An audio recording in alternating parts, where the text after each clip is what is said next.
Amelia Mary Earhart was born on July 24, 1897, in Atchison, Kansas. From an early age, her adventurous spirit was nurtured by her progressive grandparents, Alfred Gideon Otis and Amelia Hars Otis. Her grandfather, Alfred, was a former judge and the president of Atchison Savings Bank. Amelia's early years were filled with exploration and curiosity. She spent hours climbing trees, hunting rats with a rifle, and sledding downhill with her sister Muriel. A tomboy at heart, Amelia was fascinated by the world around her and unafraid to challenge societal norms. Her inventive nature emerged early when she constructed a homemade ramp modeled after a roller coaster she had seen in St. Louis, securing it to the roof of the family tool shed. Her first encounter with flying, however, was less than impressive. At the Iowa State Fair in Des Moines, she saw an airplane for the first time and later described it as a thing of rusty wire and wood and looked not at all interesting. Little did she know then how significant aviation would become in her life. Amelia's formal education was sporadic due to her family's frequent moves, driven by her father's job as a claims officer for the Rock Island Railroad and his struggles with alcoholism. Despite these challenges, she was a voracious reader and showed an early aptitude for science and sports. She graduated from Hyde Park High School in Chicago in 1916 and went on to attend the Ogontz School, a girls' finishing school in Philadelphia. However, she did not complete her program there. When World War I broke out, Amelia trained as a nurse's aide with the Red Cross and served at a military hospital in Canada, tending to wounded soldiers. The war had a profound impact on her. Inspired by the pilots she met and the stories of their aerial exploits, she began to seriously contemplate a career in aviation. Then, in December 1920, she attended an air show in Long Beach, California, with her father. There, she took a 10-minute plane ride that forever changed her life. As she later recounted, by the time I had got 200 or 300 feet off the ground, I knew I had to fly. Determined to become a pilot, Amelia began taking flying lessons in January 1921 from Nita Snook, a pioneering female aviator. To fund her lessons, she worked a variety of jobs, including as a photographer, a truck driver, and a stenographer at the local telephone company. She also saved money by living in a small, rented room rather than with her parents. Finally, in July 1921, she purchased her first airplane, a second-hand Kinner Airster she affectionately named the Canary due to its bright yellow color. It was in this plane that she began to set new records. In October 1922, she set a women's world altitude record by flying to 14,000 feet. Unfortunately, Amelia's flying career was temporarily halted in 1924 due to family financial problems. She sold the Canary and bought a car, which she used to drive her mother from California to Massachusetts following her parents' divorce. Settling in Boston, she worked as a social worker at Dennison House, a settlement house, while continuing to fly whenever she could. Amelia Earhart's rise to fame was a story of grit, determination, and the relentless pursuit of dreams. From the moment she first took flight, the media was captivated by her, and she quickly became a public icon, transcending the world of aviation. Earhart's journey was not just about breaking records, it was about challenging societal norms and pushing the boundaries of what was possible, especially for women. Amelia Earhart's long-distance flights were often questioned for their lack of scientific value, with some suggesting that the government should reconsider funding them. However, Earhart never claimed to be a scientist. She was an adventurer, motivated by a passion for flying and a desire to inspire others. Her flights were about pushing boundaries and proving that women could achieve remarkable feats. Despite the critics, Earhart's popularity soared. She embarked on a nationwide lecture tour, sharing her thrilling experiences and advocating for the advancement of women in aviation. Her speeches, brimming with enthusiasm and conviction, quickly made her a role model for many young women. She used her platform to challenge societal norms, urging women to pursue their dreams, no matter how unconventional. Amelia's marriage to George Putnam, a well-known publisher and publicist, further amplified her media presence. Together, they formed a formidable team, with Putnam managing her public engagements while Earhart continued to break records and push the limits of aviation. One of her most notable achievements was becoming the first woman to fly solo across the Atlantic Ocean. Battling strong winds, icy conditions, and mechanical issues, she landed in a pasture in Culmore, Northern Ireland, after nearly 15 grueling hours. This feat cemented her status as a true pioneer, earning her widespread acclaim. Earhart's accomplishments were not merely for personal glory. She was a tireless advocate for women's rights and used her fame to promote gender equality. In 1929, she helped establish the 99s, an international organization for female pilots, and served as its first president. She was also a member of the National Woman's Party and a staunch supporter of the Equal Rights Amendment. Through her writings, speeches, and public appearances, Earhart inspired countless women to pursue careers in aviation and other male-dominated fields. As her fame grew, so did the media's fascination with her personal life. Every detail, from her flying attire to her marriage, was scrutinized and reported on.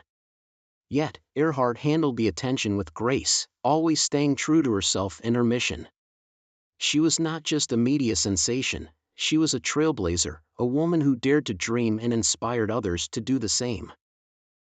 With her trusted navigator, Fred Noonan, by her side, Earhart set out to conquer the skies once more. The world watched in anticipation as they embarked on their journey. The media coverage was relentless, with newspapers and radio stations providing regular updates on their progress. The public was captivated by the daring duo, and their journey became a symbol of human ingenuity and perseverance. However, the flight was not without its challenges. After several successful legs, disaster struck during the takeoff from Honolulu, Hawaii. The mission had to be aborted, and the aircraft was shipped back to California for repairs. Undeterred, Earhart and Noonan embarked on a second attempt 2 months later, this time flying eastward from Oakland. As they made their way across the globe, the media coverage intensified. Every stop, every leg of the journey was reported in detail. The public was enthralled by their adventure, and Earhart's fame reached new heights. By the time they reached New Guinea, they had completed approximately 22,000 miles of the journey, with just 7,000 miles remaining. On July 2, 1937, Earhart and Noonan departed from New Guinea, en route to Howland Island, a tiny speck of land in the vast Pacific Ocean. The U.S. Coast Guard cutter Itasca was stationed off Howland Island to provide radio navigation assistance. However, due to a combination of technical issues and misunderstandings, including Earhart's decision to scrap the 500 kilocycle transmitting wavelength universally used by ships at sea and her lack of Morse code knowledge, Earhart and the Itasca struggled to establish reliable contact. As the hours passed and there was no sign of the Electra, the world held its breath. Despite a massive search operation authorized by President Franklin D. Roosevelt, costing the government $250,000 a day, no trace of Earhart, Noonan, or the Electra was found. The official U.S. government position is that they ran out of fuel and crashed into the Pacific Ocean. However, the lack of definitive evidence has fueled numerous theories about their fate, keeping the mystery alive to this day. Amelia Earhart's disappearance marked the end of an era, but her legacy lived on. The media played a crucial role in shaping her public image, turning her into a national icon and a source of inspiration for generations to come. Her story is a testament to the impact of media on our lives and the enduring fascination with those who dare to push the boundaries of what is possible. Amelia Earhart will forever be remembered as a pioneer who soared above the clouds and into the annals of history, her legacy inspiring adventurers and dreamers for generations to come.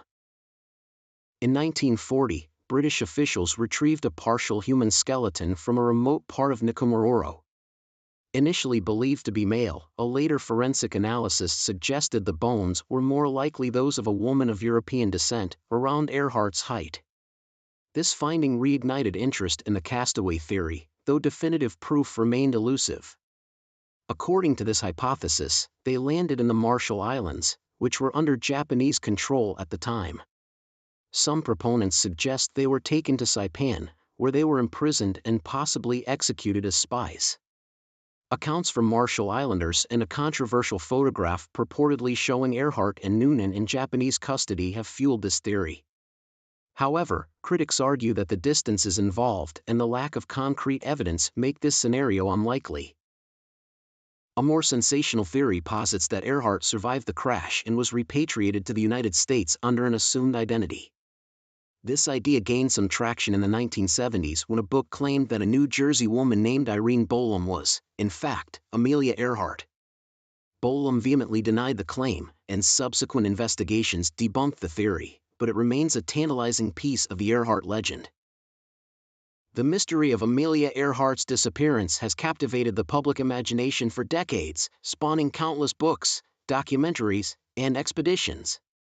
Despite the myriad theories and extensive research, the fate of Earhart and Noonan remains one of the greatest unsolved mysteries of the 20th century.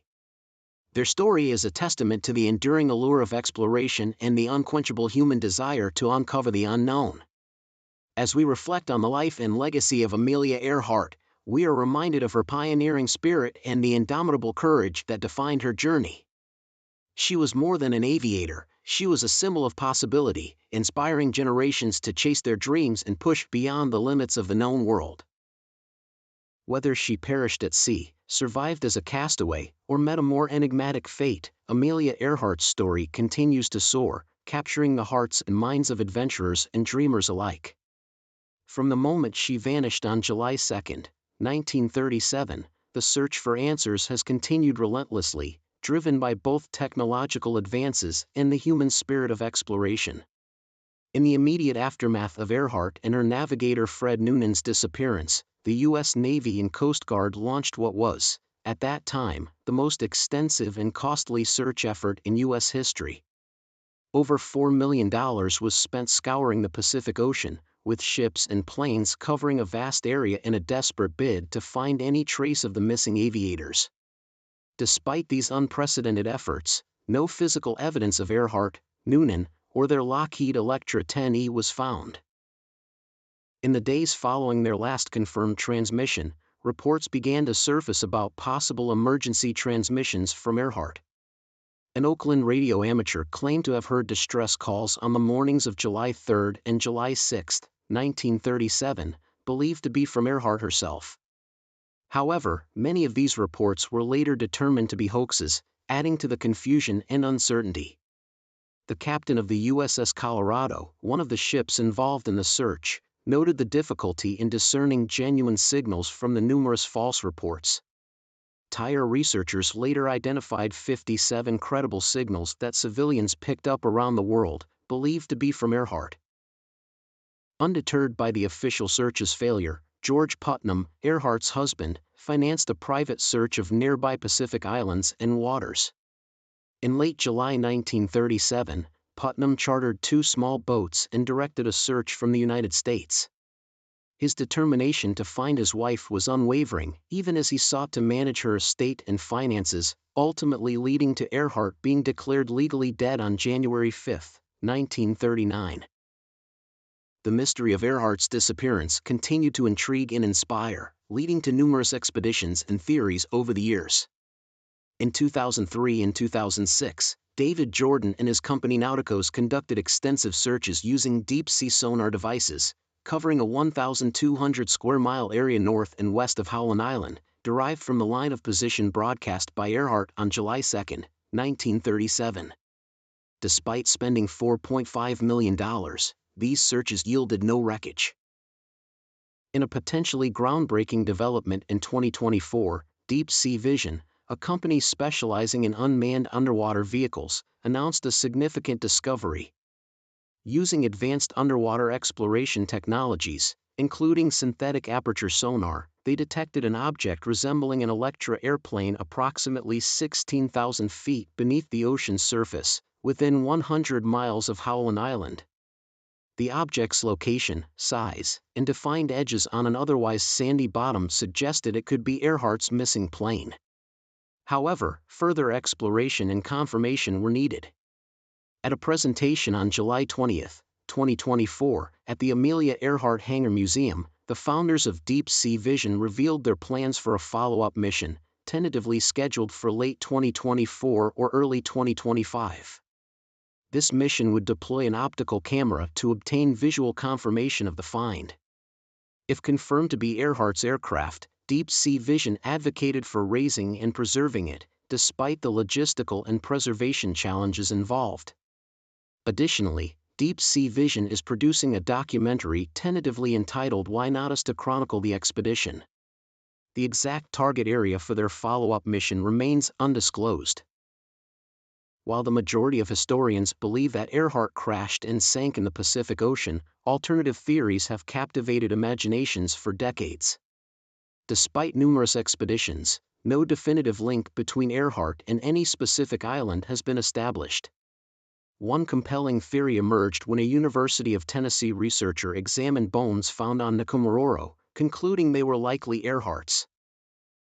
Another theory suggests that Earhart and her navigator, Fred Noonan, were captured by Japanese forces after navigating to the Japanese South Seas Mandate.